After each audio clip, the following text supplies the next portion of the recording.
पश्चिम बंगाल का दिन कल के लिए, वहाँ की जनता के लिए एक यादगार दिन साबित होने वाला है, क्योंकि वहाँ पर भारतीय जनता पार्टी अपनी सरकार बनाने जा रही है। कल शपथ ग्रहण समारोह है वहाँ पर, और सभी ने बढ़ चढ़ कर वहाँ पर भारतीय जनता पार्टी को अपना वोट दिया। खास तौर से जो पिछड़े मुसलमान, जो विकास से कोसों दूर थे और अपनी आवाज़ को उठा तक नहीं पाते थे, वो पिछड़े मुसलमान भी बड़ी संख्या में भारतीय जनता पार्टी के साथ खड़े नजर आए। उत्तर प्रदेश सरकार में मंत्री हैं दानिश आज़ाद अंसारी।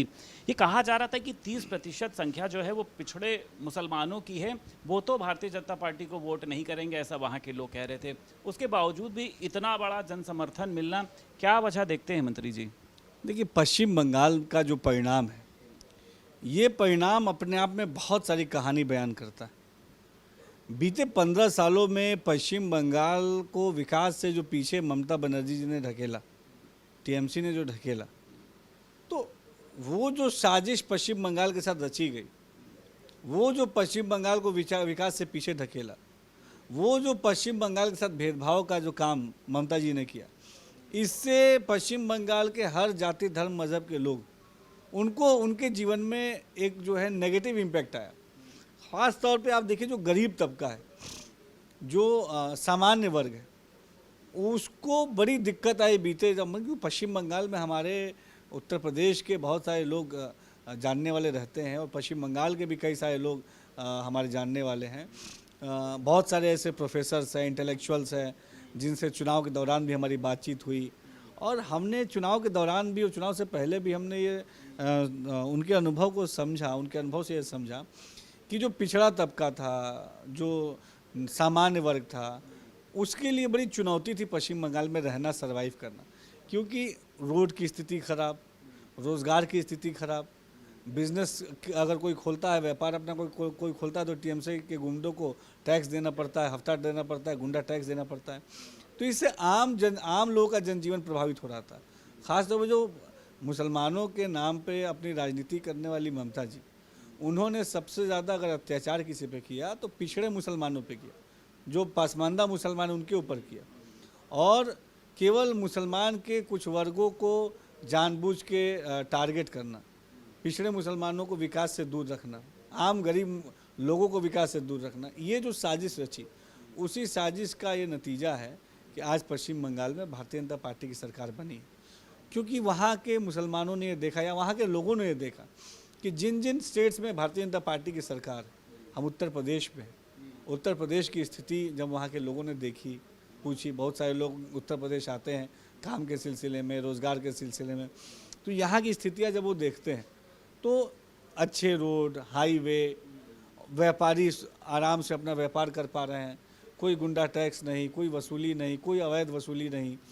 तो यहाँ से उत्तर प्रदेश है या चाहे बिहार है, हमारी जहाँ सरकार है, दिल्ली में हमारी सरकार है, हरियाणा में हमारी सरकार है, हमारे गुजरात में, महाराष्ट्र में, जहाँ जहाँ सरकारें हैं, तो वहाँ का एक पैटर्न अगर आप देखेंगे तो वहाँ जो गरीब तबका है, सामान्य वर्ग है, काम करने वाला वर्ग है, उसको सपोर्ट करने का काम हमारी भाजपा सरकार ने किया।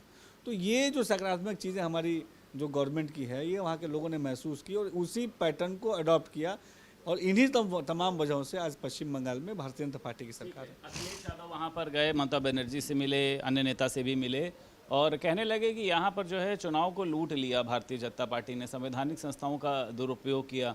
तो ये खींच है एक, और अखिलेश यादव का वहाँ पर जाना क्या किसी तरीके का कोई पॉलिटिकल स्टंट है या क्या है वो?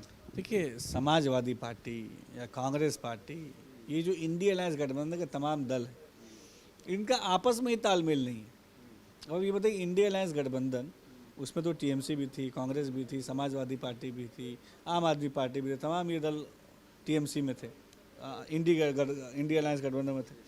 चुनाव के दौरान एक वीडियो आता है, राहुल गांधी जी, जो इंडिया अलायंस गठबंधन के सबसे बड़े दल कांग्रेस पार्टी के लीडर हैं, सबसे बड़े नेता हैं, उन्होंने कहा कि टीएमसी ने पश्चिम बंगाल को विकास से पीछे ढकेला, ममता जी ने पश्चिम बंगाल के लिए अच्छा काम नहीं किया।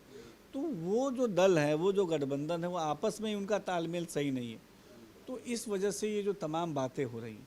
एक आखिरी सवाल है एनसीआरबी के आंकड़े सामने आए हैं 2024 के, उसमें ये कहा गया है कि महिलाओं को न्याय दिलाने में उत्तर प्रदेश जो है वो सबसे ज़्यादा प्रतिशत पर रहा है। मतलब मुख्यमंत्री योगी आदित्यनाथ की जो नीति थी, जो जीरो टॉलरेंस की थी, जो कानून व्यवस्था को लेकर थी, आप मानते हैं कि ये उसी का परिणाम है? यकीनी तौर पे उत्तर प्रदेश की हमारी योगी सरकार ने अपराध और अपराधियों के प्रति जीरो टॉलरेंस की नीति अपनाई है। हमने कहा कि उत्तर प्रदेश का लॉ एंड ऑर्डर अच्छा होना चाहिए। हमने ये कहा कि उत्तर प्रदेश का में कानून व्यवस्था का इकबाल बुलंद होना चाहिए, अपराधियों के ऊपर लगाम कसनी चाहिए, अपराध और अपराधियों के प्रति जीरो टॉलरेंस की नीति अपनाई जानी चाहिए। और तमाम बातें जो हमने कही धरातल पर उनको हमने पूरा भी किया। हमारी भय मुक्त माहौल देना, अपराध मुक्त माहौल देना, समाज को दंगा मुक्त माहौल देना, ये हमारी योगी सरकार की प्राथमिकता थी और उन प्राथमिकताओं पर बड़ी गंभीरता से काम किया गया। ऐसा लगता है कि समाजवादी पार्टी की सरकार आ रही है, अखिलेश यादव तो कह रहे हैं कि अब जो है इस बार कमल नहीं खिलने देंगे। देखिए, समाजवादी पार्टी, इनको नींद से जाग जाना चाहिए। अगर ये नींद से अभी भी नहीं जगे तो उत्तर प्रदेश में तो पूर्ण प्रचंड बहुमत के साथ हमारी सरकार 27 में बनने जा रही है। लेकिन अगर इन्होंने इसी तरीके से जनता के साथ ये व्यवहार किया, जनता के जनादेश का, उनके मतों का जो है अपमान किया, तो ये विपक्ष का जो पूरा स्वरूप है वो पूरा बदल जाएगा। उनके पास उतने नंबर्स भी नहीं रहेंगे कि वो अपोजिशन के में भी बैठ सके। तो समाजवादी पार्टी इसने हमेशा नेगेटिव एजेंडे के साथ पॉलिटिक्स की है और नेगेटिव एजेंडे का आज के वर्तमान दौर में कहीं कोई स्थान नहीं है। उत्तर प्रदेश सरकार में मंत्री दानिश आज़ाद अंसारी हमारे साथ मौजूद थे। लखनऊ से वीडियो जर्नलिस्ट रोहित गुप्ता के साथ संदीप खेर, भारत समाचार।